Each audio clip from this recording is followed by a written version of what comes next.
Good evening. This is a slide presentation for slide shares on the topic conservation as underdevelopment. This entire slideshow has 125 slides, so it is pretty long. Now I am going to the slideshow proper. In the very first slide, you see Salman Khan, a very popular Bollywood hero, a macho hero, shooting a gun at an innocent black buck. Now I will go to the next slide as follows. The next slide shows the poor black buck which is injured in two places, one on its white abdomen and the other on its chest. The dorsal surface is black, so it is called a black buck. Black buck are not really deers, they are antelopes. That is, their horns do not fall down. Black bucks habitat mostly open spaces instead of jungles with trees. This renders them vulnerable to predators of all kinds, including Salman Khan. I will now go to the next slide as follows. Here, Salman Khan is shown in his angry mood. He is angry because this picture shows Salman Khan as a guilty party over the remains of tears in blood and tatters. The next picture will be here, Mr. Sultan in the foreground and the beautiful black buck male in the background with his wife, which is more brown, even further back, all in the grassland where they live. How can all of us live together? This is the central theme of this talk. Now, next slide.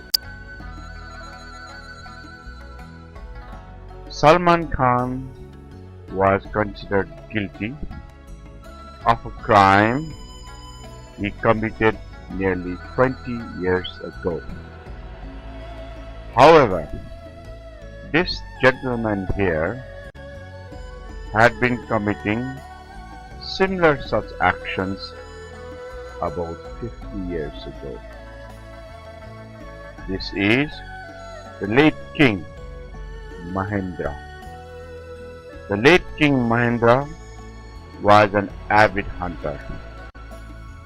Not only did he hunt inside Nepal, in Chittagong and other places, both tigers, rhinos, elephants, deers, boars, but he also went abroad to do some high-flying hunting. In the picture, he is shown killing a real fancy animal called the oryx, O-R-Y-X. which is found in Saudi Arabia deserts.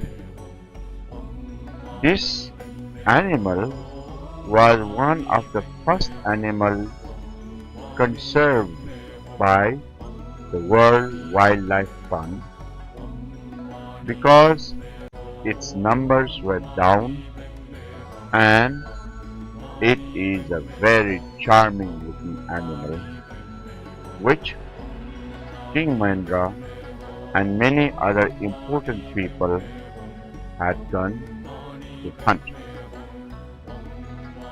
But King Mahendra was never considered a villain. Next slide.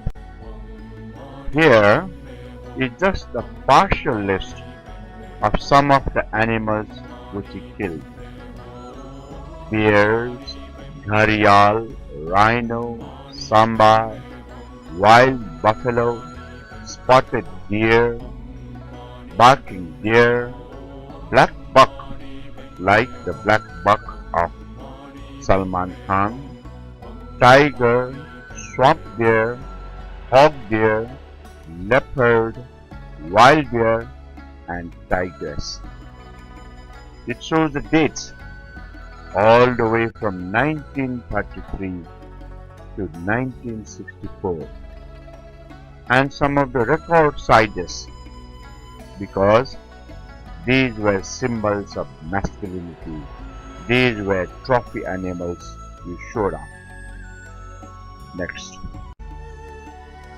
King Mahendra belonged to the generation and tradition of kings, prime ministers, viceroys, dukes who all indulged in highly dramatic, highly theatrical hunting expeditions.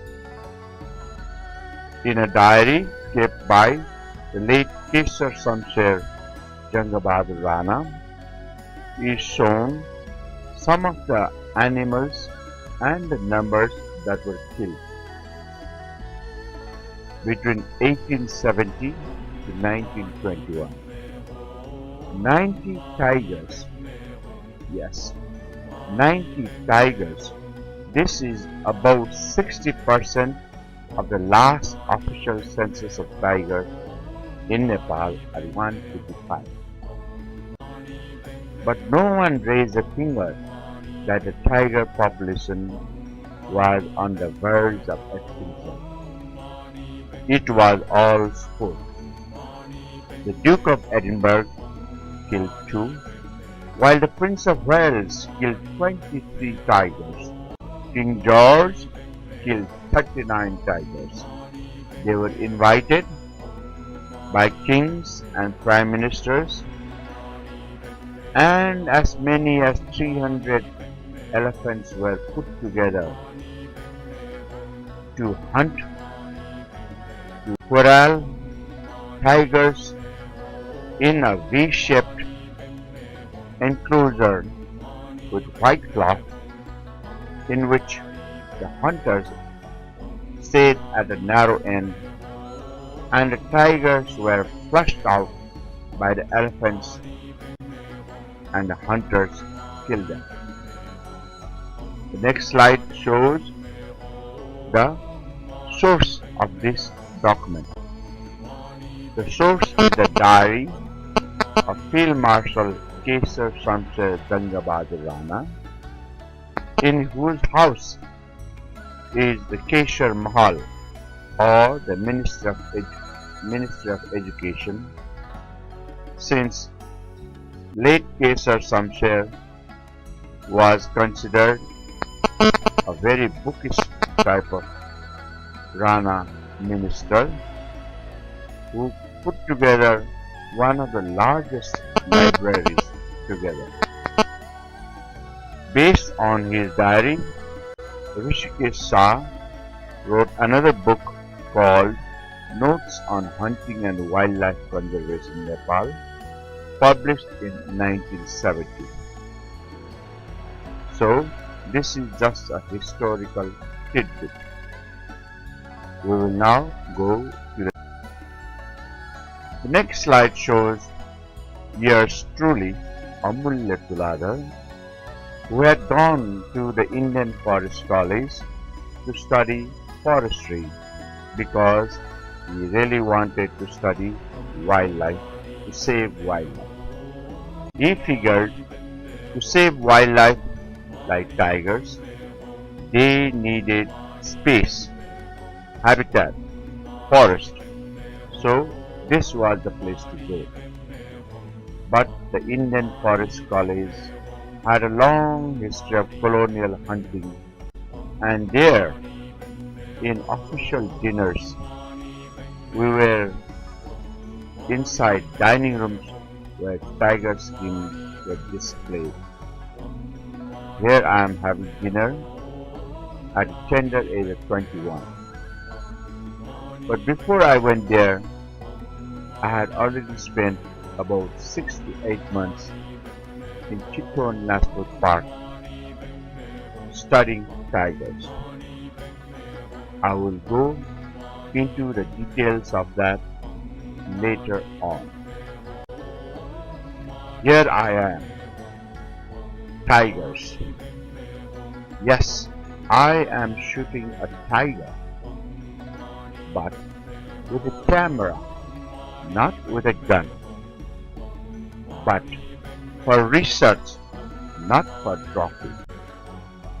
And below me is a tiger, tranquilized, not dead.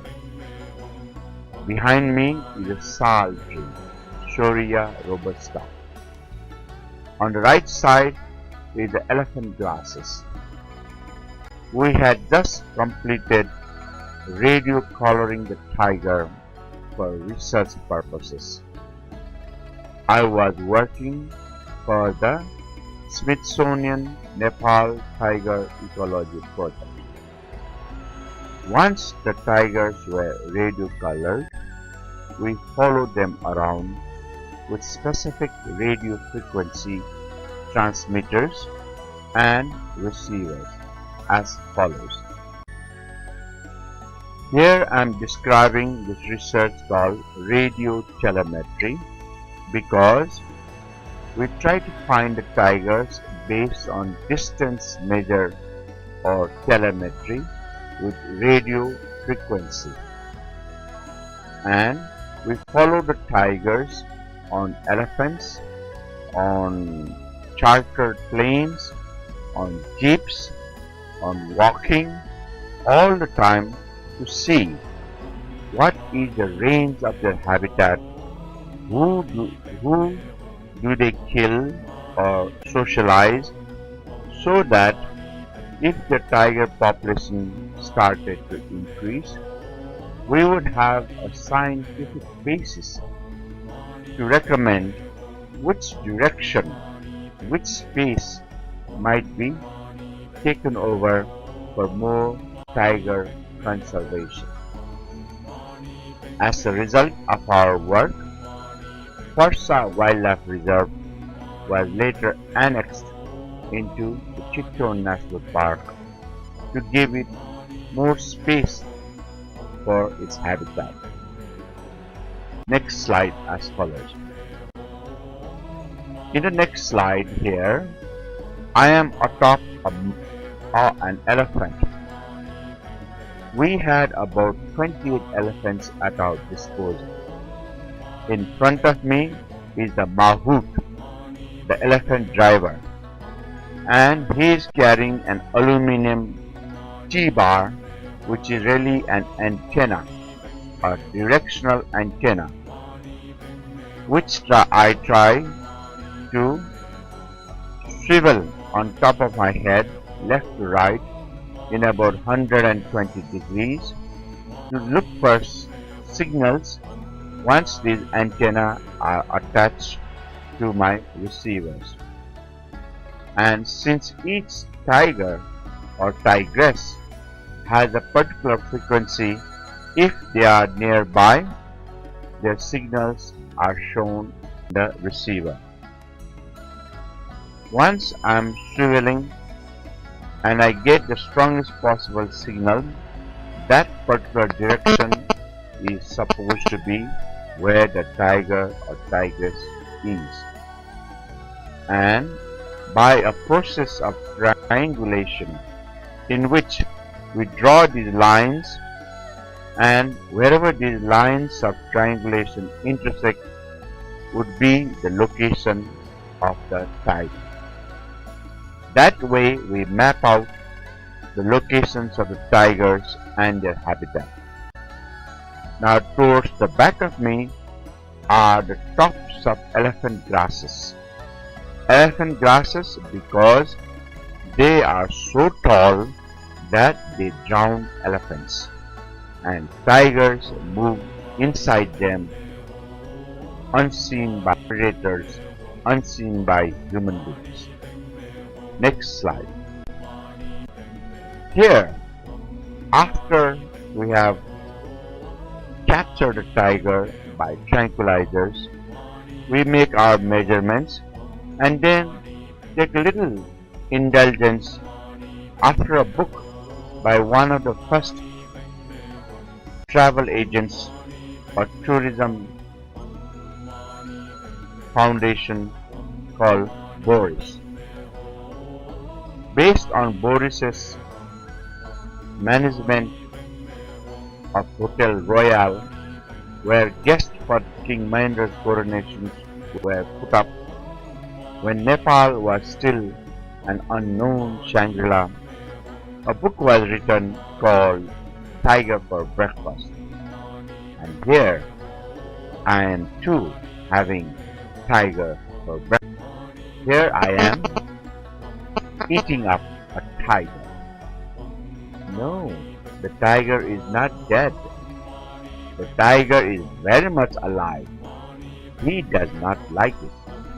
But I am joining my small canines with his large canines in a picture of eating him up while he is tranquilized. So it's a little cheating on the side, but I like this dramatic effect. At this time, I was only 20 years old. I will now stop for resuming later on. We will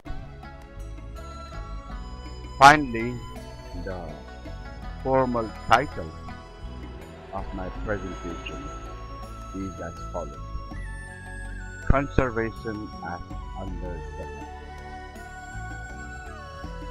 where I pose the key question: has conservation in Nepal over the last 60 years been one of the main reasons holding back Nepal in terms of development? I make a key distinction by saying that there has been quote-unquote development incrementally. But my question is more pointed. Is this the maximum development we could have had? Or are we paying a lot of opportunity cost by allocating our resources, money, political capital, social capital, cultural resources, and all that for the purpose of expensive conservation efforts, where we have got a little gain here and there, but we have lost a lot of development from social costs of the poorest people around national parks to large level national costs of opportunity for big development in terms of dams, in terms of roads, in terms of electrical highways, in terms of all the costs we could have saved in the allocation of military for conservation. Supposedly about 40% of our forestry is for development. These are the questions I will explore in the upcoming slides. Here I show a map of Nepal which is whole and unmangled. Just the country and the districts, nothing else. Every country, every district, every village and cities and every citizen within that have unfringed opportunity to develop by themselves according to our new Constitution 2015. But we will now see conservation does not allow this. Here is a map of conservation in which large areas have been shaded for large-scale landscape conservation approaches.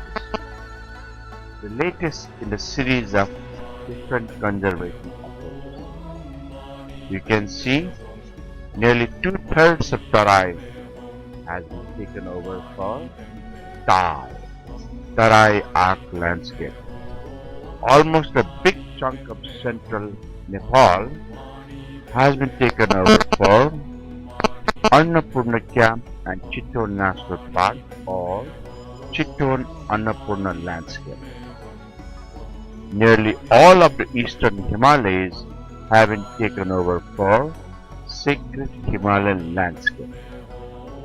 And the far west has now been taken over for Sacred Kailash sacred landscape. The latter two, Kailash and Sacred Himalayan landscape, are really transboundary landscape approach where there is cooperation beyond the border of India and China to have this landscape quote-unquote conserved.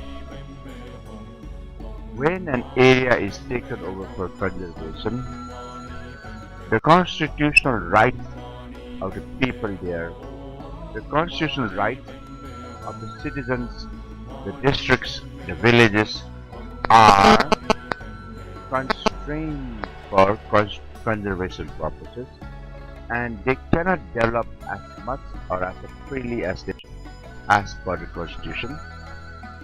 Their activities are constrained to be within the larger goals of conservation. That is why I call this map mangled piece of landscape. Next slide, please. And so we are seeing more differences of landscape.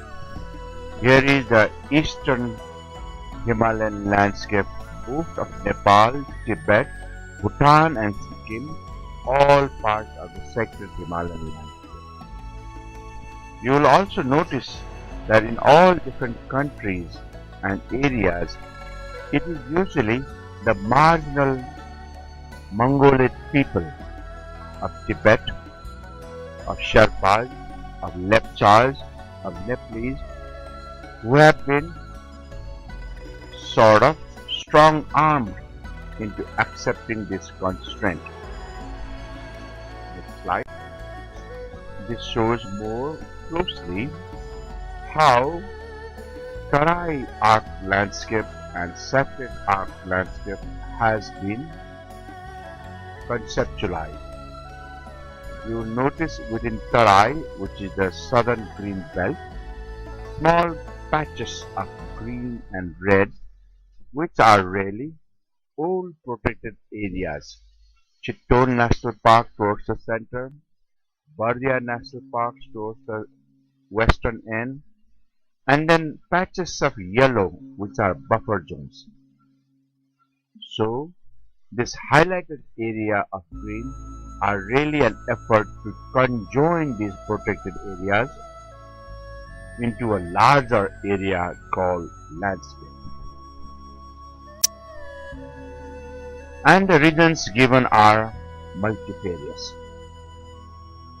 From the fact that they have different types of ecoregions, different types of ecotypes, different types of corridors for metapopulations of animals, all of these regions are mostly biodiversity related regions, not so much human livelihood. So we are really prioritizing ecology and environment over local livelihoods, even local people's priorities and opportunities.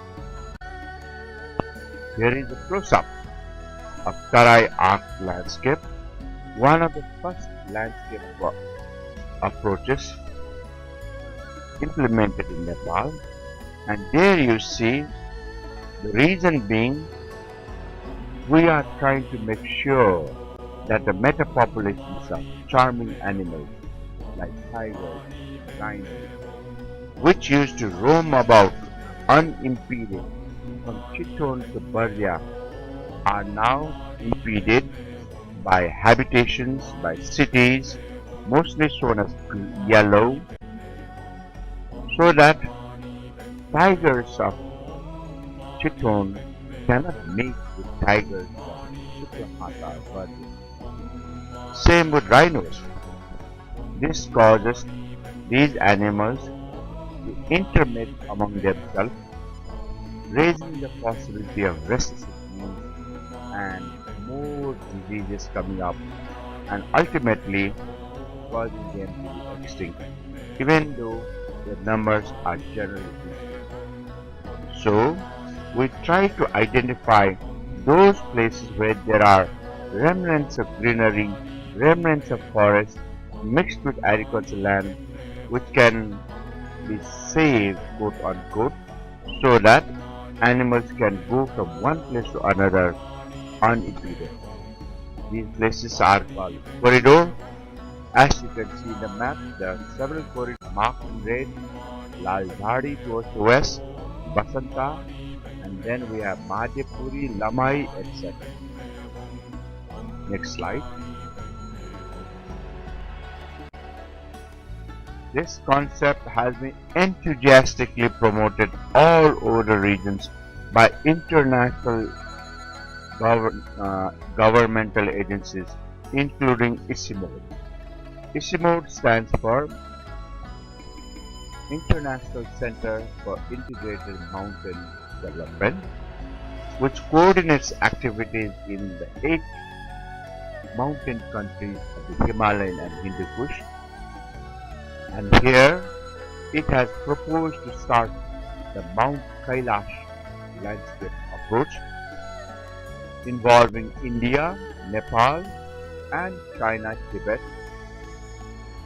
centered around Mount Kailash, which is considered to be the king of the Himalayas, the legendary place where Lord Shiva lives, and also the source of the major Himalayan rivers Indus, Satluj, Ganges, and Brahmaputra.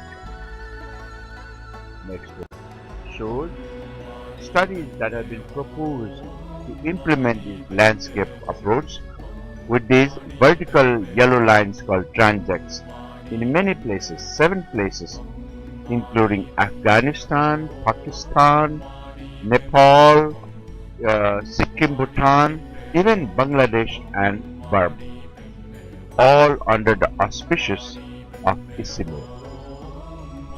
Next slide shows many of these changes and many of these landscapes.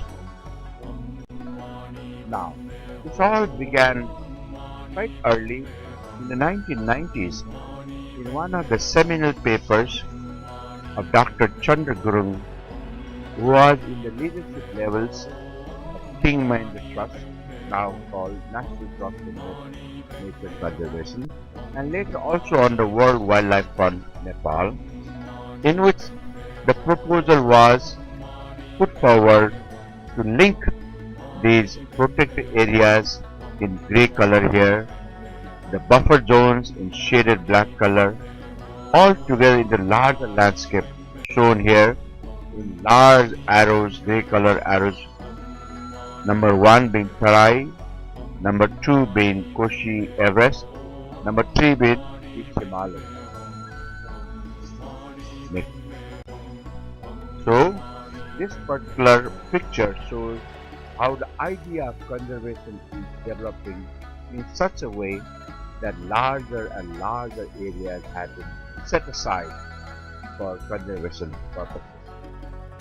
In the 90s, there were only protected areas where no human activities were allowed, no human habitations were allowed.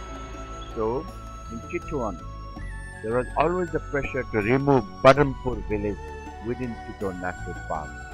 In Rara, the village nearby have been removed to Nepal Gulf. In Langtang and Everest, there was a great deal of pressure to remove the Sherpa settlements, etc. And whilst the removal pressures were going on, there was also the pressure to remove or constrain the activities of the people around protected areas to get them to be partners in conservation by giving them certain percentage of the income of protected areas. These areas were called buffer zones, and buffer zone vastly increased the protected areas. It may not be 100% protected, but it surely is a constraint on the economic activity of the people there. Sooner, we had even larger concept where we talk not only of officials and government professionals, but also local people who were convinced or persuaded to put in more conservation activities like solar heaters, etc., or desist from cutting down trees in return for conservation-oriented positive benefits, including fees from conserved areas. One of the first places where this was implemented was the Annapurna Conservation Area project. Subsequently, the concept has been enhanced and increased into Kanchenjunga, into Gauri Shankar, etc.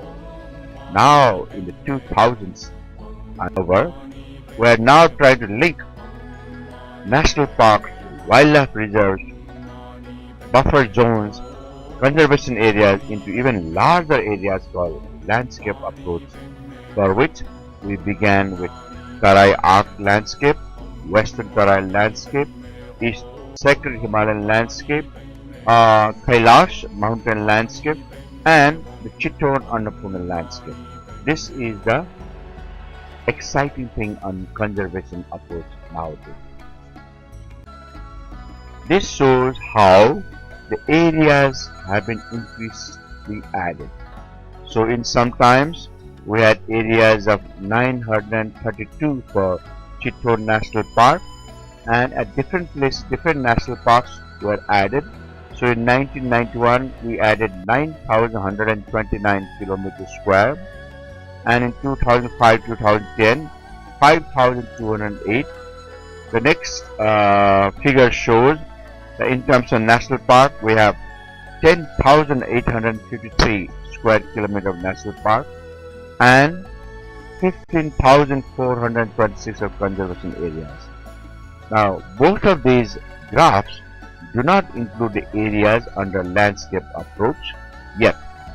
So, these graphs were prepared by the Department of National Park and Wildlife Conservation in 2011 by the then Director General Mr. Krishna Prasad Acharya, and he said that the total area was something like 23.23% of total land area of Nepal, or nearly 25%. Now you see here all kinds of ecological regions. One of the scientific reasons is to make sure that all ecological ecoregions are well represented in the protected areas. That is not so.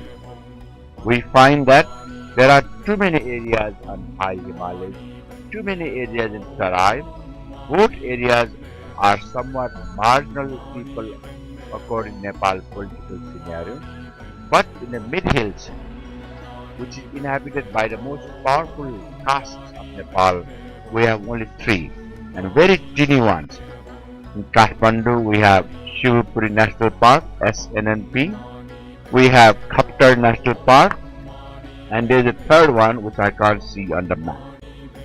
So, this small chart shows how the development has been increasing from 1970 to the 2010, in which new issues are coming up. Most of these issues are externally imposed agenda, in which there is an effort to try to get some public participation as well. So we start from centrally protected ecological regions in 1970s to now climate change and payment for ecological services. The same paradigm shift has been shown in this chart from environmental protection in 1970s to climate change, and landscape approach falls under the second last one, sustainable development.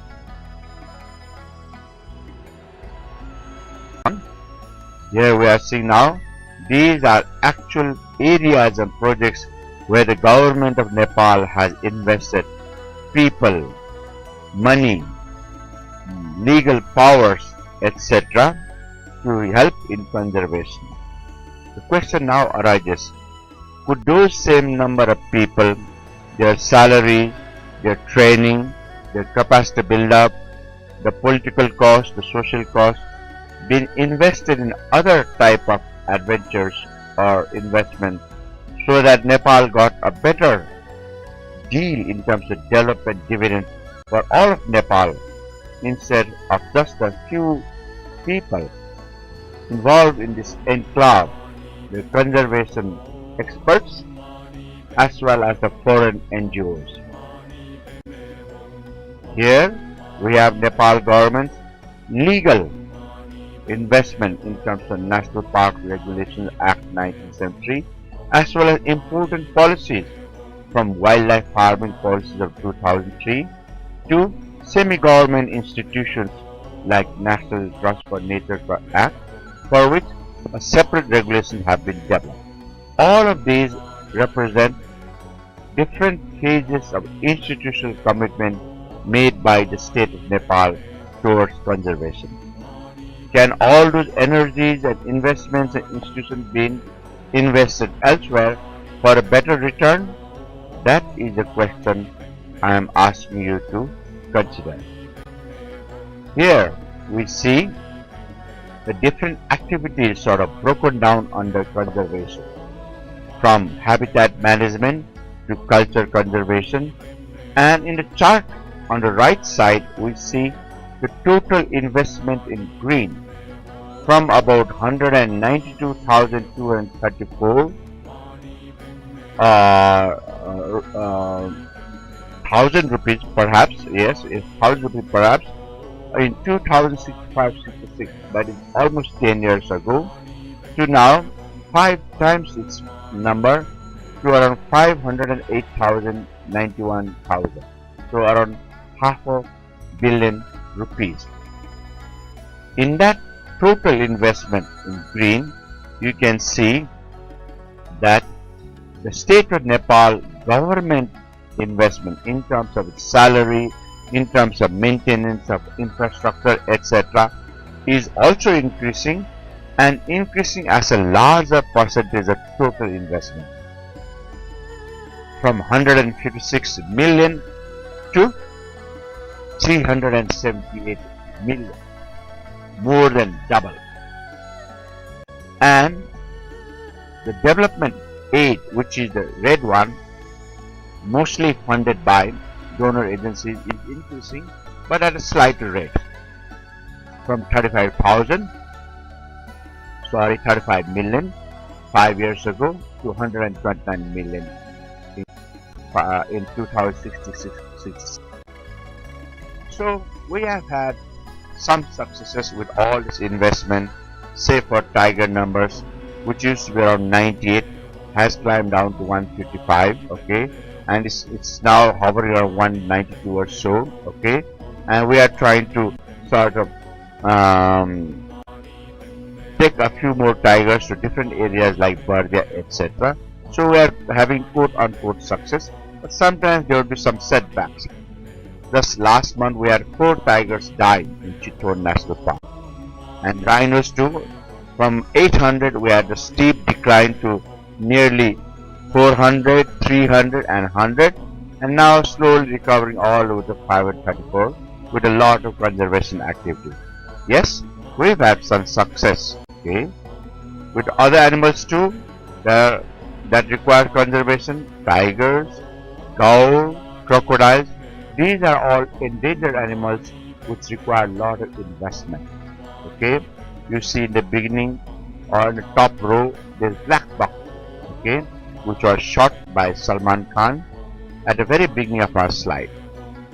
Now, so in the next few slides, I'm going to talk about the history of conservation in Nepal from the pre-modern area, number 1, just before our Nepal sort of opened up to the modern world before 1950s, where kings and prime ministers were exclusively involved in big-time hunting, and they began to notice a slight decline in charming animals like tigers and rhinos, and they wanted to make sure that their family members and other people were aware of them. So, Hanuman Dhokha Museum and Central Zoo are established for those people high up who could not go to the jungles. The second phase started in earnest once Nepal opened up in 1950s, and one of the first things of conservation was to figure out just how many animals and plants were there. So, government started to mobilize at the institution level to try to measure and identify the number of trees, plants and animals. On one hand, by the Department of Plants under the Ministry of Forestry, and on the other hand, to Cleveland University Institute of Science, the establishment of Natural History Museum. So both of them have been trying to document the biodiversity of species in Nepal with some success. Then by 1973, we said that we need to actually protect both animals, plants and areas so that they are not lost with this rapid development, including settlement and encroachment of Tarai forest. So a National Parks and Wildlife Conservation Act was enacted in 1973. Beginning with Chittor National Park, we had a series of national parks, wildlife reserves and hunting reserves in which money was invested, laws were invested, people were trained, etc. And subsequently, as political changes were made, these national parks were amended to have buffer zones, Ramsar sites, etc. But by 1980, the whole world was gaining lots of experience in conservation, and they tried to put together a systematic idea of what world conservation strategy would be in 1980. And Nepal tried to learn the lessons of world conservation strategy in its own national conservation strategy in 1988, helped by IUCN of course. And as a result of the strategy and development, we have an Environmental Protection Act 1996, as well as Nepal's sort of ready to sign up the Convention on Biological Diversity in 1994, in which Nepal has been systematically improving its biodiversity conservation by submitting periodic reports of what it has done towards biodiversity conservation, what constraints it faces, what sort of technical aid it needs, etc. And in this line, the latest report was filed in 2014, the fourth report.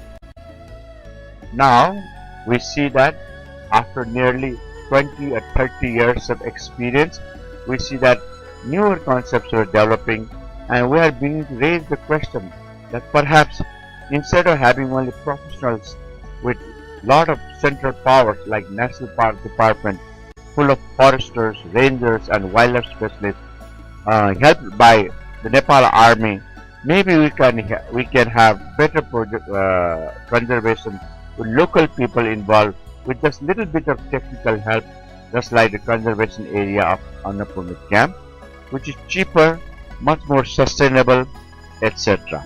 Okay, these started happening in late 1980s and late 1990s, and now as a result of success, we are now producing a much more systematic, ecologically and theoretically uh, robust models based on landscape ecology and sustainable development called landscape approach, beginning with Tarai Arc landscape, Western Tarai landscape, Sacred Himalayan landscape, Kailash and Transboundary. This is the in thing now.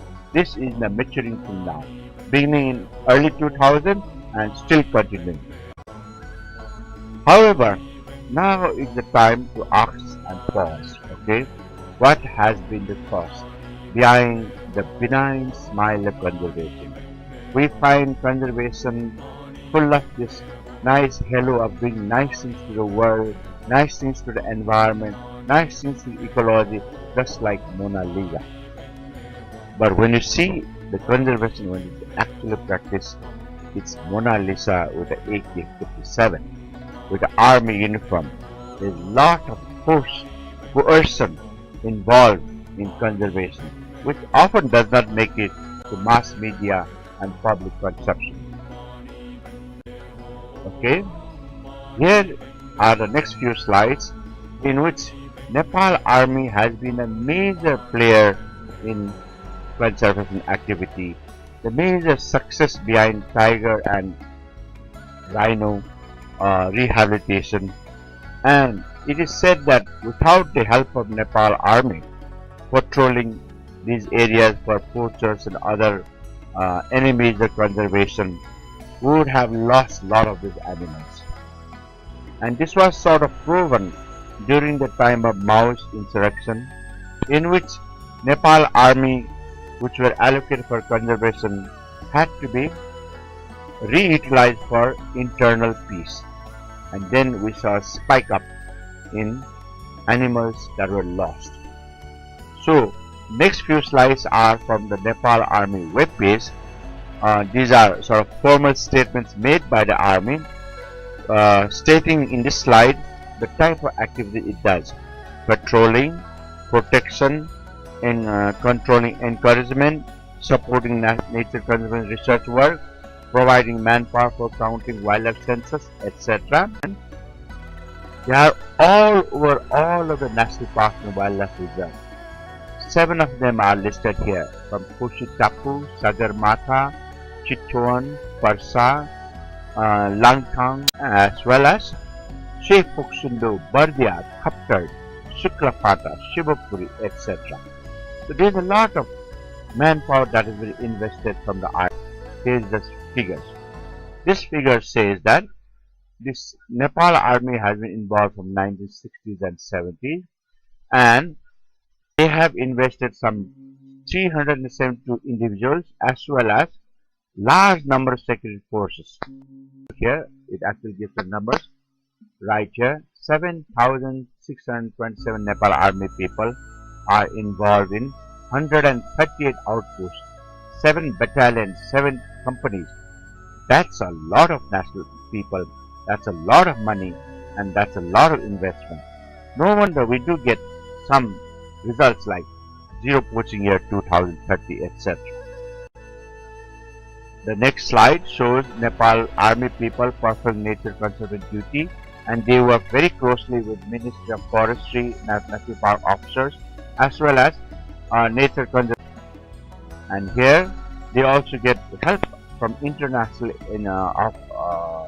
organizations like FAO, and these are all put to the surface of conservation. And here they are in action. Nepal Army in the foreground with local people patrolling together for poachers. Now it has not been 100% successful, but it has been largely successful. That's the good side of it. The bad side is that poor people, weak people, people who are not in the political limelight, they tend to be exploited. They tend to be humiliated. They tend to be persecuted. And whenever poachers are found, these are usually the poorest of the poor. Pariyars, Yonjans, Chaudharis, the main kingmakers never are caught in the net. Now, there is a series of articles sort of calling into question the dark side of national park. This article, written by Shraddha Ghale only last year, she still continues to write even in this year, is really from a book produced by marginalized people, Chitrabhadra Baji of Chittora National Park, called Samrakshit Kshetrama Dvanda, or Conflict in Protected Areas, in which very poor people, very weak people are persecuted by army and national park officials for the sake of conservation. So here is the book. Here's one story. It talks about Krishna Bote, who belongs to the fisherman class. Very poor, they have no land and they have only an occupation. One day, one bote person was caught by army men on the charge of killing a vulture. He mentioned that he saw the vulture already dead, but he was after furnished proof that he was innocent, and then he was put in this legal circle for a long time in which they felt trapped and hopeless. This is one side, and there are many such stories. Okay, there is another story, much more recent, just a few weeks ago, from Shraddha Ghale herself, 2027, in which she enlarges the scope of violence not only into the social weak class, but also the big iron jewels which are involved for larger and much more dangerous type of land grab for conservation. So let me continue. Here it talks about political costs of alienating locals. Okay, that's one point. And then here they talk about conservation aims dictating the national areas. For instance, forests are now considered more important as climate change sequestration rather than livelihood for local people. Okay? As a result, forests are persuaded to be diverted for trade or ecotourism for people outside, rich people, tourist people, rather than local people's livelihood for trees, for wood, for fodder, for areas also, all in the name of larger benefit for the nation. Okay? This sort of land grab has a very benign title called landscape level conservation. And here we have benign INGOs like WWF working for landscape. But we have an alternative, as we say. These two pictures show local people doing conservation. The one on the right shows Kanchenjunga Conservation Area Mothers Committees, which are managed by local people with just a minimum help by technical manpower supplied by the King Mehmet Trust, with very little running cost, and they are working fine. And as a result of this large-scale investment in local people, community forestry, against the centralized investment by Minister of Forestry with technicians and foresters and international agencies like FAO and World Bank, where between 1978 LRMP towards the left and 1994 National Forest Inventory 1994, we lost a lot of forests from 42.7 to 39.6, and it was only later after 1993 when community forestry really took up that by 2014 FRA, Forest Resource Assessment, we had an improvement in forest growth as a whole from 39.6 to 44.7.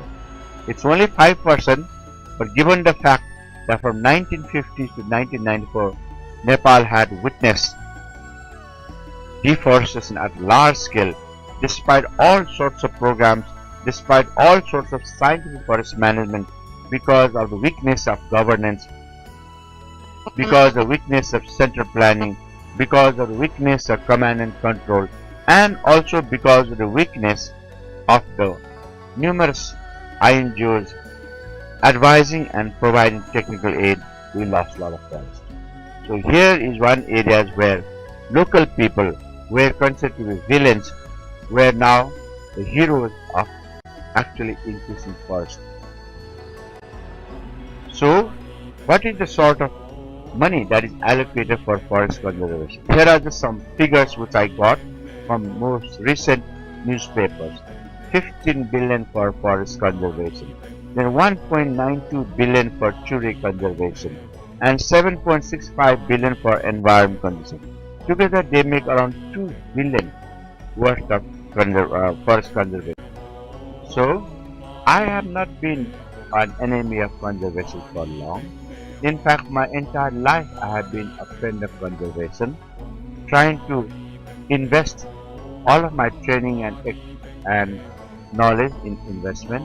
So here I have taken out my foresters, my students, to Langtang National Park a few years ago, in which the Langtang National Park warden happened to be one of my students. He is Mr. Ved Kumar Thakal. At that time, he was the warden of Langtang National Park. He was my master student of Natural Resource Management, Biodiversity Conservation, as well as my Institute of Forestry student at ISC and BSc level. Currently, he is the Chief Warden of Chittor National Park. Now, this is the picture of Mr. Ved Kumar Thakal. So, I have been investing my knowledge, my experience in training people like him, from National Park person like Mr. Thakal, all the way to Director General Mr. Krishna Prasad Acharya, who became Director General of National Park, and later National Parks, later the Director General Department of Forest. Not only that, I train lower level officers and rangers. These are several people, as you can see, they have like 20-30 years of experience, and they have come here for getting an additional degree, a master's degree.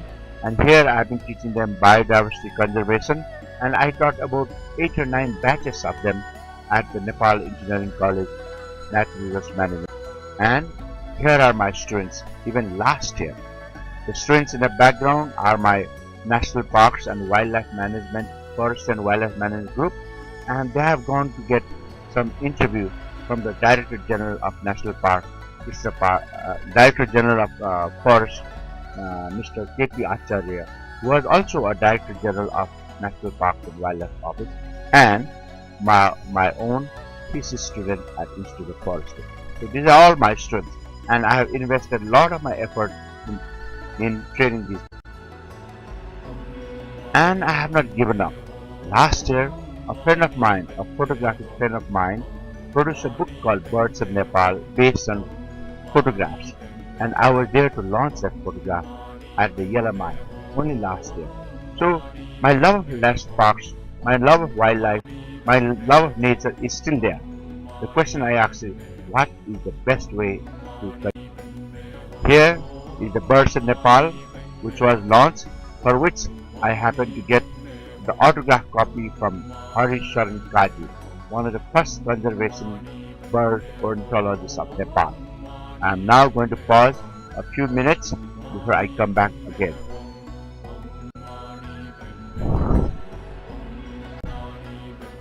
Here, even in my college days, I was very intimately involved and committed to conservation. This is a picture of myself working with rhesus macaques as a part of international research done by Harvard University and Johns Hopkins University. Okay, here's a little write-up about what they were doing, studying behavior ecology and nutrition of these national parks. So, in this project, we had names for all of these monkeys, like Leah, which are individually identified, and we were following them over 3 months period. What they ate, where they slept, how much they fought, and what was the reason why their populations were somewhat stable. This question was interesting to Johns Hopkins Medical Center because these monkeys were used for medical research and pharmacological research, in which many such monkeys died during the period of research and ruining their experiments. So they wanted to find out what keeps these monkeys somewhat stable in population, which we all know that these monkeys in Swayambhu, in Pashupati, in lots of these monkey areas have been somewhat stable as long as we remember. So next, now we are now trying to figure out what sort of advantages we are getting for conservation. One such advantages are called ecotourism. There has been a number of works in recent years trying to figure out how many tourists or what sort of percentage of tourists who visit Nepal actually visit different national parks and wildlife reserves. And the figure is between 40 to 50%. In terms of the fees they pay to go into the national parks and wildlife reserve, this comes out to be approximately 1% of all tourist dollars. So, in 2018, the total amount earned by Nepal from all tourists were rupees 200 billion, and we can say the amount which was contributed by national parks was about 1% or 2 billion. Now we have a series of tables taken from government sources, this one from Department of National Parks and later from government, Ministry of Finance, etc., trying to figure out the number of tourists, the number of earnings, etc. So in this particular table, we have at the bottom total, and which says that in 2071-72, that is the Nepali year, or approximately 2016, we had about 500,000 tourists visit all of the national parks. As I said, these national parks contributed only about 1% to total tourist revenues, 99% going to different parts of village, hotel industry, etc. So in terms of the money which government got in return for all that investment, it's only 1% of total revenues. So here we talk about actual money earned, and we say here the money earned is at the very bottom total. If you look at 2016, again approximately 500 million rupees. A little better looking picture again from Department of National Park, saying that Chittor National Park is the most popular one, earning something like 200 million rupees per year. And then we have Sagarmatha Everest is 116 million, and Langtang 33. We have Shivapuri, which is located in Kathmandu Valley, earning 23 million, etc. All of this money, which looks impressive, is really quite small compared to the money which Nepal invests in national park. As I said, all of this money do not add up to be even 2 billion a year. Okay, here's another two pictures showing the number of tourists that have come up and the money that have been earned. So in 2016, for instance, we see around 350,000 tourists coming into different national parks, etc., and earning approximately 1.3 billion rupees. So, what are the expenses of conservation? So we have the salaries for people, we have the maintenance for people, we have census expenses, we have all of expenses, we have all this area to patrol. These are the expenses for. And here we see in terms of money we are getting, okay, not much from Botanical Garden Godavari. We are collecting only around 3 million rupees in 2010 to around 6 million rupees 2000. So we talk about conservation for forestry, a little more larger concept than only national park. How much does the government invest? We see that revenue collected from entire forest sector is only around 258 million rupees in 2015. See the same picture showing 2015-16, only 258 million rupees have been collected from royalty and other expenses in forest. Okay, how much money has been invested in 2016 budget?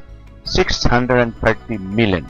That is almost 3 times the amount of money that is collected from forest development. Okay, here again we see different other commitments. We talk about 1.8 billion rupees committed to the Chure forest. Okay, we talk about 380 million for community forestry. Here we talk about different types of funding. We see that the total funding in green is increasing, the total funding in blue, public fund, that is government fund, is increasing, but the total funding from donor or ODA is very small, red one.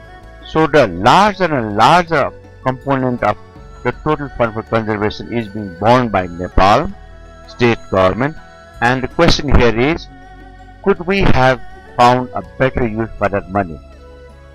Is that the best possible money? Conservation is like consumption activity. It's not like capital expenses. It's mostly money spent and gone with nothing, not too much in return. So I'm going more into the facts and figures of how much money has been spent. But the general idea is that government is spending about 50 to 85% more, whereas the donors are spending only in 15% or less as part of total conservation. And we are looking to Mount Kailash, for instance, of the $3 million right investment, we are seeing that biodiversity is taking up 35% and only half of that is for livelihood.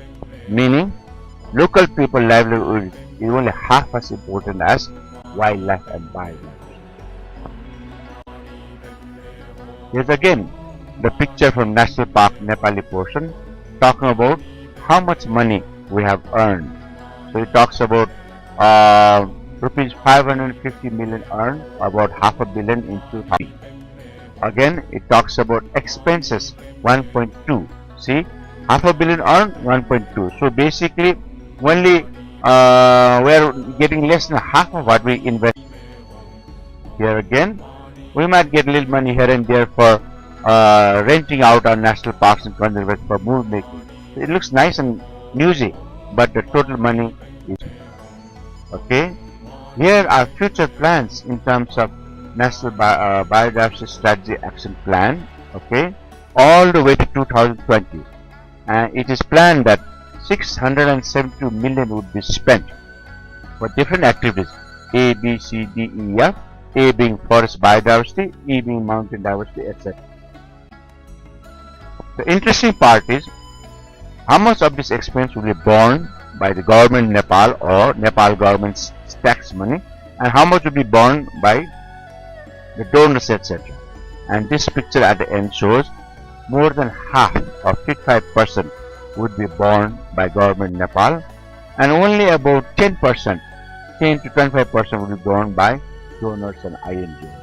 So it is a greater and greater lag and weight on government Nepal. Same type of theme, which shows that in terms of forest expenses, government is spending around 75%, around $70 million per year, and the loan is only about, okay. In future too, larger target, we call IT target for 2020. Same pattern, government is large portion 85% and outside portion around 30%, 15%. Okay. Fancy topics like RED, which proposes promises to give a lot of money in terms of carbon sequestration, is still money in the theory. Okay, whereas our expenses for RED, measurement, counting, etc. are all money which has not given us any return. NTNC, which is actually a semi-government organization, mobilizes a lot of these donor agencies, and it's also money which is more of a more of a consumption activity than a okay. Same activity as I mentioned before. 84% from government, 14% from etc. Okay, and here too we are talking about see 15.34 billion for forest conservation in 2018, and we are talking about 1.92 for today etc. Same activity, lots and lots of money being investment, very little in time. Okay, military, which is expense difficult to figure out. This is from Wikipedia. Talks about $57.2 million. That's a lot of money in terms of rupees, and a large part goes into nature conservation, which is not part of the military budget, but part of the okay. So in all of this entire landscape, I have brought into question all of these critical questions when I teach a course called Landscape Level Conservation to Masters of Forestry and Wildlife Conservation at Institute of Forest. Here I raise a question which I first raised in 2011 critical paper called Landscape Conservation Approach in Nepal with my colleague Dinesh Raj Bhujo. This paper I first set out a little bit history of landscape approach, and then I call into question the main theoretical and political ecological type of cost or landscape conservation approach, which are not generally considered in the landscape approach which are implemented. So I mentioned that a lot of these governments have been doing the bidding of NGOs, okay, and while protected areas often ignore or minimize the benefits or the priorities of local.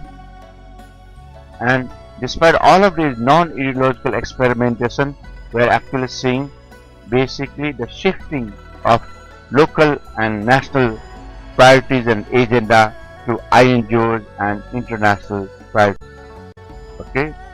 Nonetheless, we can see this activity is still strong and going. We have a new Haribon Karikam under landscape management, a major money investment in which a vertical alignment of Chittagong National Park and Annapurna National Park has been proposed with UN. Okay, but the problems remain. Problems are very, very poor, who are in the jungles, who are local people all over the world, not only in Nepal, but in South America, deserts, etc. The conflict between people and nature. And most of the conservation are geared for the people who are rich, the people who are powerful, the people of the first world countries, the rich people of the third world countries.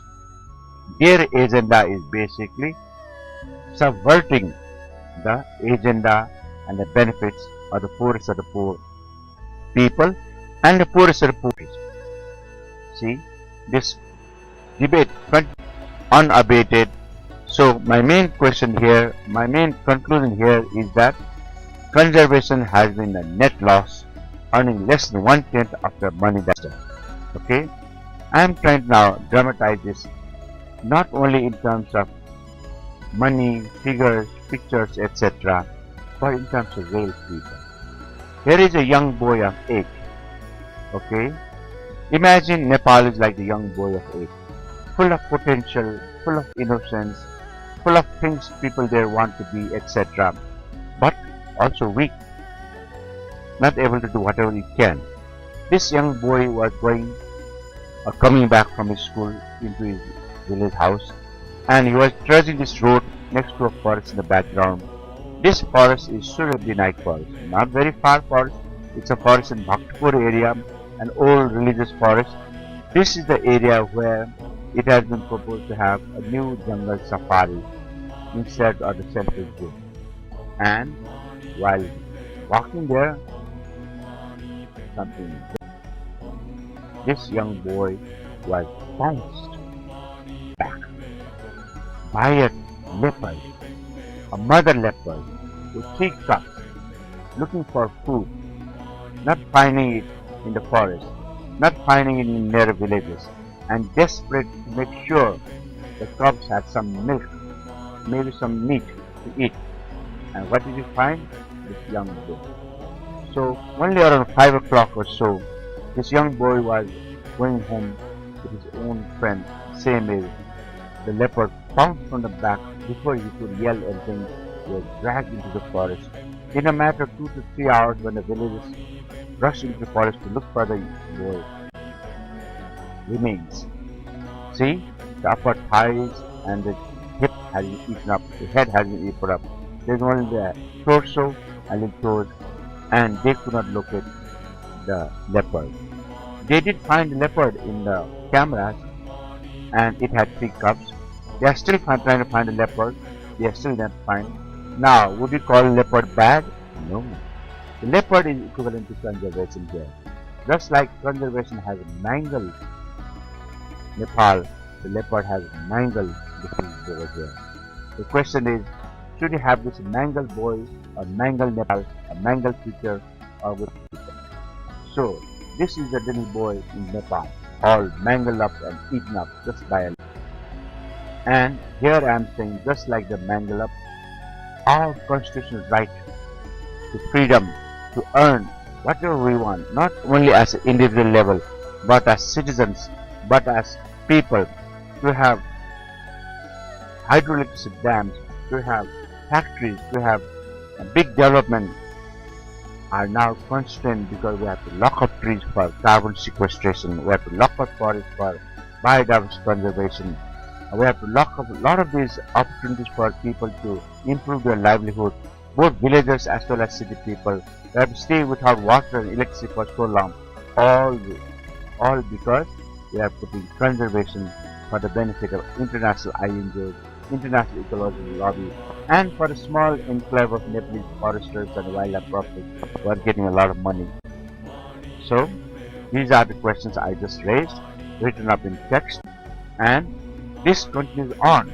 Here is a nice video put up by international media, Al Jazeera, for which the pages have been given, and it has been written by Subina Srastha, who was a Nepali correspondent for Al Jazeera, and she had visited this Rara National Park after 10 years and found out that nothing had improved there. She talked to people there, Rup Bahadur, and said he hates National Park, and National Park has really ruined their life. Okay, they try to have a little beekeeping, and the bears come up and they have mauled his son's face, no income, etc. So there's a lot of dangers there, and this is danger is there not only in Rara but in all national parks. In Bardia, the Tharus are persecuted. In Chitwan, the Padampur people are persecuted. All over, and now all of these national parks are under lot of conflict for development needs to put up railroads inside national parks, to put up Chitwan highways coming from Rasua, to put up high tension line to transport electricity. The question now is, are we going to keep quiet? Are we going to concentrate our development for more energy, for more water, for more development, just because when these are the questions I am asking all of you to answer, think, to develop your own questions along the way. Choose up your thing, look at the critical question like a bow and arrow, and shoot the arrow. We make a lot of mistakes, and I am only a master because I have made more mistakes than you. But you could with a smile on your face, like I do, teaching many years. Here I am teaching at Golden Gate International College, and here I am continuing to teach at Institute of Forestry, where I taught many years ago at a new program which I wanted at the beginning of my life, the Master's degree of Wildlife Management, which did not exist when I was in college, neither in Nepal nor in India, but still we managed to save a lot of wildlife, a lot of conservation, etc. But now this has been introduced only this year in 2018, and only last month or so I finished 2 topics, landscape conservation as well as global environment. So in the end, I am hoping that these activities of mine, as well all activities of mine, will all put together, we can work together in such a way that we have, yes, national development, and we have a cheap and mean conservation in which we don't spend a lot of money We always ask for the best return for our money, best return for our effort, and we don't stay behind, and we have our nature also saved really well. And when the problems get really difficult, there's always a way out. Take up a beer called Virendra from Switzerland and cheers from Nepal. This is the end. Thank you very much.